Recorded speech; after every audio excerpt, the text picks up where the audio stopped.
Hi friends, എല്ലാവർക്കും നമസ്കാരം. Welcome to magic recipes. നമുക്ക് ഇന്നത്തെ ഒരു കാലഘട്ടത്തിൽ എപ്പോഴും സുരക്ഷിതവും സുഖവും സന്തോഷവുമായി ഇരിക്കാൻ മാക്സിമം ശ്രദ്ധിക്കേണ്ട ഒരു കാര്യമുണ്ട്. എല്ലാവരും അങ്ങനെ തന്നെ ശ്രദ്ധയോടുകൂടി ജീവിതത്തിൽ മുന്നോട്ട് പോട്ടെ കേട്ടോ. അപ്പോൾ ഇന്ന് നമ്മൾ ഉണ്ടാക്കുന്ന ഒരു ഡിഷ് എന്ന് പറയുന്നത് പനീർ ക്യാപ്സിക്കം ചേർത്തിട്ടുള്ള ഒരു മസാല ഗ്രേവിയാണ്. ഒരു ക്യാപ്സിക്കം ഞാനിവിടെ എടുത്തിട്ടുണ്ട്. പനീർ 250 ഗ്രാം അളവിൽ ചെറിയ പീസാക്കി എടുത്ത് വെച്ചിട്ടുണ്ട്. കറക്റ്റ് പീസായിട്ട് കട്ട് ചെയ്ത് കിട്ടിയില്ല, ഉടഞ്ഞു പോകുമല്ലോ പനീർ, അതുകൊണ്ട്. പിന്നെ സവാള, വെളുത്തുള്ളി, ഇഞ്ചി, പച്ചമുളക്, തക്കാളി, ചെറുനാരങ്ങ, ഇതൊക്കെയാണ് നമ്മുടെ ഇൻഗ്രീഡിയൻസ്. തക്കാളി ഇവിടെ ഒരു വലിയ തക്കാളിയാണ് എടുത്തിരിക്കുന്നത്, അതിൻ്റെ പകുതി മതിയാകും കേട്ടോ. ക്യാപ്സിക്കവും അത്യാവശ്യം വലിയ ക്യാപ്സിക്കമാണ്, ഇതിൻ്റെയും പകുതി മതിയാകും. അപ്പോൾ ഇതൊക്കെയാണ് നമ്മുടെ ഇന്നത്തെ മസാലക്കറിക്കുള്ള ഇൻഗ്രീഡിയൻസ്. ആദ്യം തന്നെ നമുക്ക് ഈ പനീർ കുറച്ച് മുളക് പൊടി ഉപ്പൊക്കെ ചേർത്ത് ചെറുനാരങ്ങ നീരൊക്കെ പിഴിഞ്ഞിട്ട് ഒന്ന് ഷാലോ ഫ്രൈ ചെയ്തെടുക്കേണ്ടതുണ്ട്. ആദ്യം തന്നെ നമുക്ക് കുറച്ച് ഉപ്പിട്ട് കൊടുക്കാം. ഒരു 1/4 ടീസ്പൂൺ അളവിൽ മുളക് പൊടി ഇട്ട് കൊടുക്കാം. കാരണം ഈ ഒരു മസാല നമ്മൾ ചേർക്കുന്നത് എന്താ വെച്ചാൽ പനീറിന് ഒരു പച്ച ടേസ്റ്റ് ഉണ്ട്. അപ്പോൾ നമ്മളിതൊന്ന് ഷാലോ ഫ്രൈ ചെയ്തിട്ട് കറി ഉണ്ടാക്കുമ്പോൾ ആ പച്ച ടേസ്റ്റ് അങ്ങ് മാറിക്കിട്ടും. അതിന് വേണ്ടിയിട്ടാണ് ഇങ്ങനെ ചെയ്യുന്നത്. കശ്മീരി മുളക് പൊടിയാട്ടോ ഞാനിവിടെ എടുത്തിരിക്കുന്നത്. ജസ്റ്റ് ഒന്ന് മിക്സ് ചെയ്ത് വെക്കുക, ചെറുനാരങ്ങ നീരും ചേർത്ത് ഒരു 5 മിനിറ്റ്. അതിനുശേഷം നമുക്കൊന്ന് ഷാലോ ഫ്രൈ ചെയ്തെടുക്കാം. ഷാലോ ഫ്രൈ ചെയ്യാൻ വേണ്ടിയിട്ട് സൺഫ്ലവർ ഓയിലാണ് ഞാനിവിടെ എടുത്തിരിക്കുന്നത്. 2 ടേബിൾ സ്പൂൺ അളവിൽ സൺഫ്ലവർ ഓയിൽ ഒഴിച്ചു കൊടുക്കാം. അതിലേക്ക് നമ്മളിവിടെ മസാല ചേർത്ത് വെച്ചിരിക്കുന്ന പനീർ ഇട്ട് കൊടുക്കാം. എന്നിട്ട് അത്യാവശ്യം വലിയ ഫ്ലെയിമിൽ തന്നെ വെച്ചിട്ട് നമുക്കൊന്ന് ഷാലോ ഫ്രൈ ചെയ്തെടുക്കാം. ഇത് വെന്ത് കിട്ടേണ്ട ആവശ്യമൊന്നുമില്ല, ജസ്റ്റ് ഒന്ന് വാടിയാൽ മതി. അതുകൊണ്ടാണ് നല്ല ഫ്ലെയിമിൽ തന്നെ നമുക്ക് ഇതൊന്ന് ഷാലോ ഫ്രൈ ചെയ്യാമെന്ന് പറഞ്ഞത്. തിരിച്ചു മറിച്ചു ഇടണം. 2-3 മിനിറ്റ് മതി കേട്ടോ. അധിക നേരം നമ്മളിത് ഫ്രൈ ചെയ്യാൻ എടുക്കരുത്. ഇതിനുശേഷം നമുക്ക് മറ്റൊരു പാത്രത്തിലേക്ക് മാറ്റാം. കണ്ടോ, ഈ ഒരളവിൽ നമുക്ക് ഫ്രൈ ചെയ്ത് കിട്ടിയാൽ മതി. ഇനി ക്യാപ്സിക്കം നമ്മൾ ഇതുപോലെ കട്ട് ചെയ്ത് വെച്ചിട്ടുണ്ട് സ്ക്വയറായിട്ട്.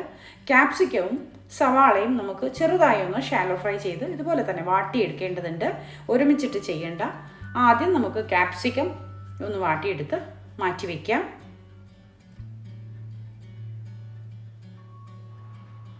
അതിനുശേഷമാണ് നമ്മൾ സവാള ഒന്ന് ഷാലോ ഫ്രൈ ചെയ്ത് എടുക്കുന്നത്, വാട്ടിയെടുക്കുന്നത്. കണ്ടോ, അതേ എണ്ണയിൽ തന്നെ ഇതെല്ലാം നമുക്ക് ചെയ്ത് വെക്കാം. ജസ്റ്റ് ഒരു 2 മിനിറ്റ് നേരം മാത്രം ഒന്ന് നല്ല ഫ്ലെയിമിൽ നമ്മൾ വാട്ടിയെടുത്താൽ മതി. സവാളയും നമുക്ക് മറ്റൊരു പാത്രത്തിലേക്ക് ഇതുപോലെ എടുത്ത് മാറ്റി വയ്ക്കാം. അതിനുശേഷം നമ്മുടെ കടായി ഒന്ന് കഴുകിയെടുക്കാം കേട്ടോ. ചെറുതായിട്ട് കരിഞ്ഞു പിടിച്ചിട്ടുണ്ടല്ലോ, പനീർ പെട്ടെന്ന് കരിഞ്ഞു പിടിക്കും. അപ്പോൾ ഒന്ന് കഴുകിയെടുത്ത ശേഷം ഒരു 2 ടേബിൾ സ്പൂൺ അളവിൽ വെളിച്ചെണ്ണ ഒഴിച്ചു കൊടുക്കുകയോ സൺഫ്ലവർ ഓയിൽ ഒഴിച്ചു കൊടുക്കുകയോ ചെയ്യാം. ഞാനിവിടെ സൺഫ്ലവർ ഓയിലാണ് എടുത്തിരിക്കുന്നത്. ഇതിലേക്കാണ് നമ്മൾ സവാളയും തക്കാളിയും ഒക്കെ ഇവിടെ ഒന്ന് വാട്ടിയെടുക്കുന്നത്. ആദ്യം തന്നെ നമുക്കൊരു ഏലക്ക ഇട്ട് കൊടുക്കാം. ജീരകം 1/4 ടീസ്പൂൺ അളവിൽ, ചെറിയ ജീരകമാണ്, നല്ല ജീരകം എന്ന് പറയില്ലേ, അത്. പിന്നെ നമ്മൾ എടുത്ത് വെച്ചിരിക്കുന്ന സവാളയിൽ ഒരു വലിയ സവാള ഉണ്ടായിരുന്നല്ലോ, അതാണ് നമ്മൾ ഇതുപോലെ മസാല തയ്യാറാക്കാൻ വേണ്ടിയിട്ട് എടുത്തിരിക്കുന്നത്. സവാള കട്ട് ചെയ്തിട്ട് കൊടുത്തു. വെളുത്തുള്ളി, ഇഞ്ചി ഇതെല്ലാം ഇട്ട് കൊടുത്തു. ഒന്ന് വാട്ടിയെടുക്കാം. ചെറിയ സവാള ഉണ്ടായതാണ് നമ്മൾ ചെറുതായിട്ട് കട്ട് ചെയ്തിട്ട് നേരത്തെ ഷാലോ ഫ്രൈ ചെയ്തെടുത്ത് മാറ്റി വെച്ചിരിക്കുന്നത്. തക്കാളി പകുതിയേ നമ്മൾ എടുത്തിട്ടുള്ളൂ. തക്കാളിയും ഇതുപോലെ ചെറിയ കഷ്ണങ്ങളാക്കി സവാളയിലേക്ക് ഇട്ടിട്ട് എല്ലാം കൂടി ചേർത്ത് നല്ല പോലെ വാട്ടിയെടുക്കാം. ഇത് നമുക്ക് നല്ല പേസ്റ്റാക്കി അരച്ചെടുക്കേണ്ടതാണ്. അതിനുശേഷം അരിച്ചെടുക്കുകയും ചെയ്യണം. അതുകൊണ്ട് നല്ല പോലെ തന്നെ വാടി വരണം. ഒരു 5 അല്ലി കശുവണ്ടി ഇട്ട് കൊടുക്കാം. നിർബന്ധമില്ല, വേണമെന്നുണ്ടെങ്കിൽ ഇട്ട് കൊടുക്കാം കേട്ടോ. കശുവണ്ടി ചേർക്കാത്ത അവസരത്തിലാണെങ്കിൽ നമ്മൾ ക്രീം ചേർക്കാറുണ്ട്. ഇവിടെ ഞാൻ ക്രീം ചേർക്കുന്നില്ല, അതുകൊണ്ടാണ് കശുവണ്ടി ഇട്ട് കൊടുത്തത്. എല്ലാം കൂടി വാടി കിട്ടിയിട്ടുണ്ട്. ആറ്റിയെടുത്ത ശേഷം നമുക്ക് മിക്സിയുടെ ജാറിൽ നന്നായിട്ട് അരച്ചെടുക്കാം. കണ്ടോ, നന്നായി അരച്ചെടുത്തു. തണുത്ത ശേഷം വേണം കേട്ടോ അരച്ചെടുക്കാനായിട്ട്. അതിനുശേഷം നമുക്ക് അരിച്ചെടുക്കാം, നല്ല പോലെ അരിച്ചെടുക്കാം.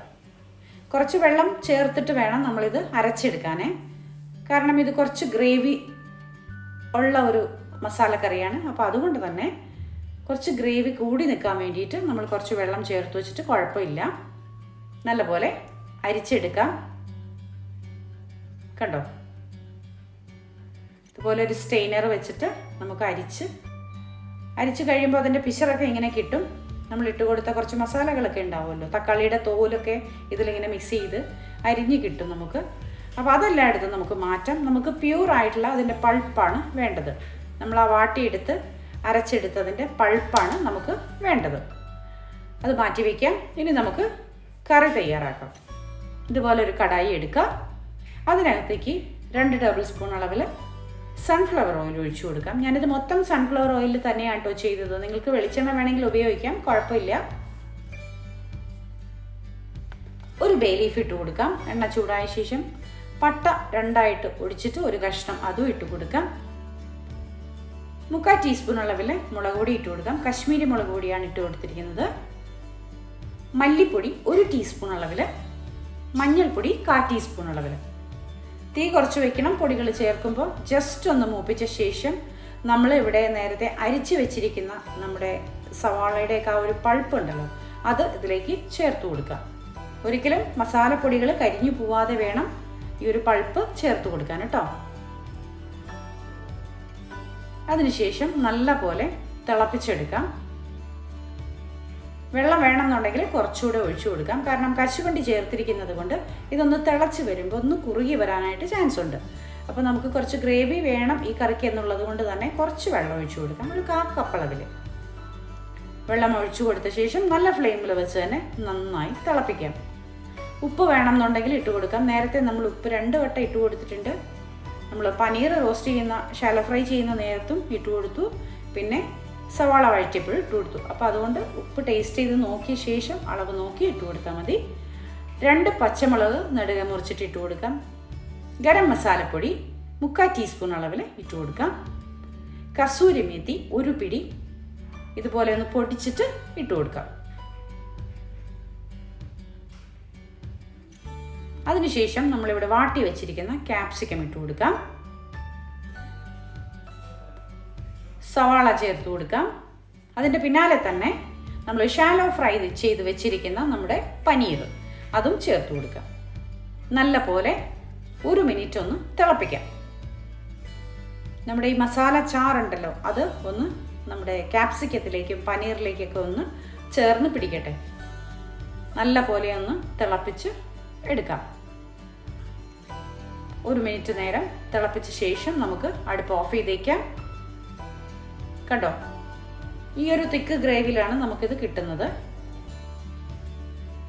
നമുക്കിത് റൈസിൻ്റെ കൂടെയും ചപ്പാത്തിയുടെ കൂടെ നാനിൻ്റെ കൂടെയൊക്കെ കഴിക്കാൻ പറ്റുന്ന ക്യാപ്സിക്കം പനീർ മസാല ഗ്രേവി കറിയാണ്. അപ്പോൾ ഇതെല്ലാവരും ഉണ്ടാക്കി നോക്കണം കേട്ടോ. വളരെ ഈസി ആയിട്ട് ഉണ്ടാക്കാൻ പറ്റുന്നതാണ്. വൈകിട്ടൊക്കെ ഓഫീസ് കഴിഞ്ഞ് വന്നിട്ട് എളുപ്പത്തിൽ ഉണ്ടാക്കാൻ പറ്റുന്ന ഒരു കറിയാണ്.